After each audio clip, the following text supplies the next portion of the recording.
اس کے خلاف جو ایک خیال ہے، یہ نہ ہوتا تو یوں ہو جاتا، اور یوں نہ ہوتا تو یہ ہو جاتا، اور ایسا ہوتا تو یہ نتیجہ نکلتا.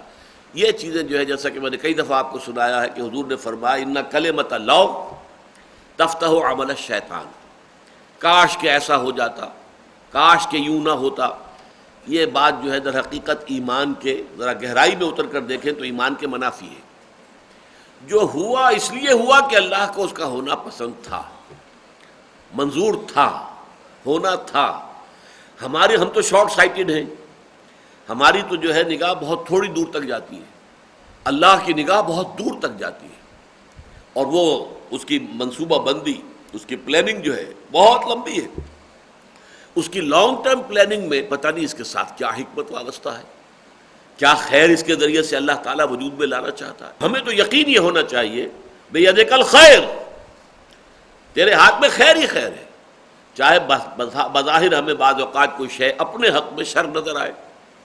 یہ تکلیف دہ بات ہو گئی میرے لیے، بری بات ہو گئی، وہ بری بات میرے لیے ہے، مجھے محسوس ہو رہی ہے. کیا پتا کہ ان دی لانگر پلاننگ، جو اللہ کی طویل جو پلاننگ ہے، اس میں اس کے اندر کتنا بڑا خیر مضمر ہو. آسان تحبوا شیئا وہو شر لکم وآسان تکرہوا شیئا وہو خیر لکم. عین ممکن ہے کہ تم کسی چیز سے کو پسند کرو، اس سے محبت کرو، حالانکہ وہ تمہارے لیے شر ہو. ان دی لانگ رن اس سے برائی پیدا ہونی ہو. اور یہ بھی ہو سکتا ہے کسی چیز کو تم ناپسند کرو، تمہیں وہ ناگوار محسوس ہو، لیکن یہ کہ اسی میں خیر ہو تمہیں معلوم نہیں ہے کہ اللہ تعالیٰ نے اس میں تمہارے لیے کیا خیر مضمر رکھا ہوا، چھپایا ہوا ہے. تو فرمایا ان لوگوں کے مانند نہ ہو جانا جنہوں نے کفر کیا، اور اپنے ان بھائیوں کے بارے میں جو کہیں سفر میں تھے وہاں بیمار ہوئے ہلاک ہو گئے، یا کہیں جنگ میں گئے تھے وہاں قتل ہو گئے. تو لوگوں نے اگر یہ کہا کہ لو کانوا عندنا ما ماتوا وما قتلوا، اگر وہ ہوتے ہمارے پاس، نہ سفر پر گئے ہوتے، نہ جنگ میں شریک ہوتے، تو نہ مرتے اور نہ قتل ہوتے. لِيَجْعَلَ اللَّهُ ذَلِكَ حَسْرَةً فِي قُلُوبِهِمْ. اصل میں یہ سب کچھ اس لیے ہے کہ اس کے بنا پر اللہ تعالیٰ ان کے دلوں میں حسرت پیدا کر دینا چاہتا ہے. ہائے کاش وہ نہ گیا ہوتا. یہ گویا کہ نقد سزا مل رہی ہے تمہارے ایمان کے اس ضعف کی.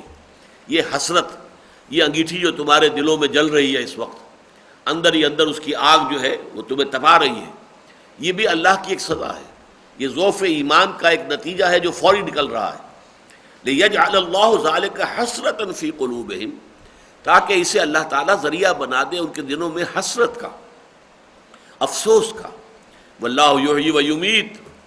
حالانکہ بندہ مومن کو تو یہ سمجھنا چاہیے کہ اللہ ہی زندہ رکھتا ہے، اللہ ہی مارتا ہے.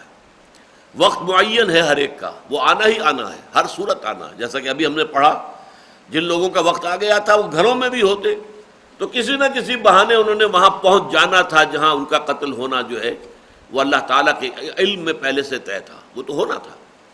اس اعتبار سے واللہ یحیی و یمیت، اللہ ہی زندہ رکھتا ہے اور اللہ ہی موت دیتا ہے. واللہ بما تعملون بصیر، اور جو کچھ تم کر رہے ہو اللہ اسے دیکھ رہا ہے.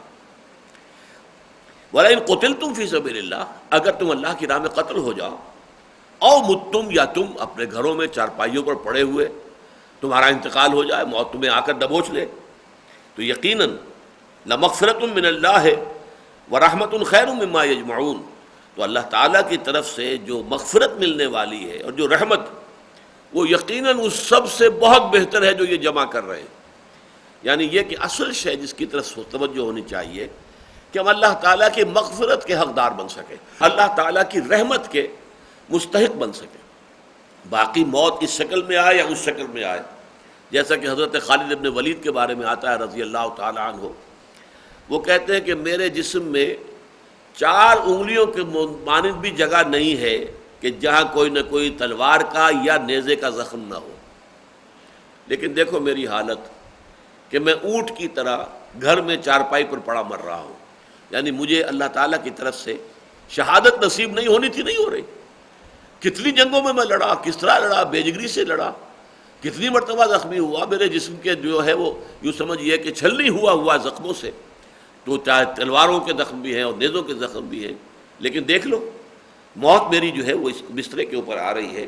فلا نامت اعین الجبناء، تو دیکھو میرے اس حقیقت کو دیکھ کر، میرے اس حال کو دیکھ کر جو بزدل ہیں انہیں سبق حاصل کرنا چاہیے. نہیں بزدل آدمی جنگ میں جانے سے ڈرتا ہے کہ موت نہ آ جائے. موت جو ہے وہ جنگ میں جانے سے نہیں آتی ہے، موت تو اللہ کے حکم سے آتی ہے. اگر اس کا وقت آ گیا ہے تو چاہے گھر میں بھی ہوگے تو مرو گے. لیکن یہ کہ یہ جو بھی جبن ہے انسان میں، یہ حضرت خالد ابن ولید کا قول ہے، فلا نامت اعین الجبناء، تو جو نامرد لوگ ہیں یا بزدل لوگ ہیں ان کی آنکھیں جو ہیں ان کو سونا نہیں چاہیے. یعنی اس حقیقت کو کھول کر دیکھ لیں کہ میں خالد ابن ولید کتنی جنگوں میں حصہ لینے والا اور جس کا جسم جو ہے چھنا ہوا ہے زخموں سے، لیکن میری موت جو ہے وہ بستر پر گھر میں ہو رہی ہے. لہذا یہ بات نوٹ کر لینی چاہیے کہ جنگ میں جانے کا مطلب یہ نہیں ہے کہ لازماً موت آ جائے. لہذا اس کی وجہ سے کوئی بزدلی نہیں ہونی چاہیے. وَلَئِن قُتِلْتُمْ فِي سَبِيلِ اللَّهِ أَوْ مُتُّمْ لَمَغْفِرَةٌ مِّنَ اللَّهِ وَرَحْمَةٌ خَيْرٌ مِّمَّا يَجْمَعُونَ. تو جو رحمت ہے اللہ کی طرف سے اور مغفرت، وہ یقیناً بہت بہتر، قیمتی، وقی ہے ان تمام چیزوں سے جو وہ جمع کر رہے ہیں. وَلَئِن مُتُّمْ وَقُتِلْتُمْ لَإِلَى اللَّهِ تُحْشَرُونَ. اور کیا فرق واقع ہوتا ہے اگر تم مرو یا قتل ہو جاؤ؟ تو موت تو دونوں شکلوں میں آ گئی نا، چاہے بستر پہ پڑ کے موت آئی ہے اور چاہے قتل ہو کر موت آ گئی ہے. لا الى اللہ تحشرون، ظاہر بات ہے کہ ہر حالت میں، دونوں صورتوں میں بہرحال تمہیں اللہ ہی کی طرف دھکیلا جائے گا، جمع کیا جائے گا، پہنچنا تو وہی ہے، بارگاہ خداوندی ہی میں حاضری ہو کر رہے گی.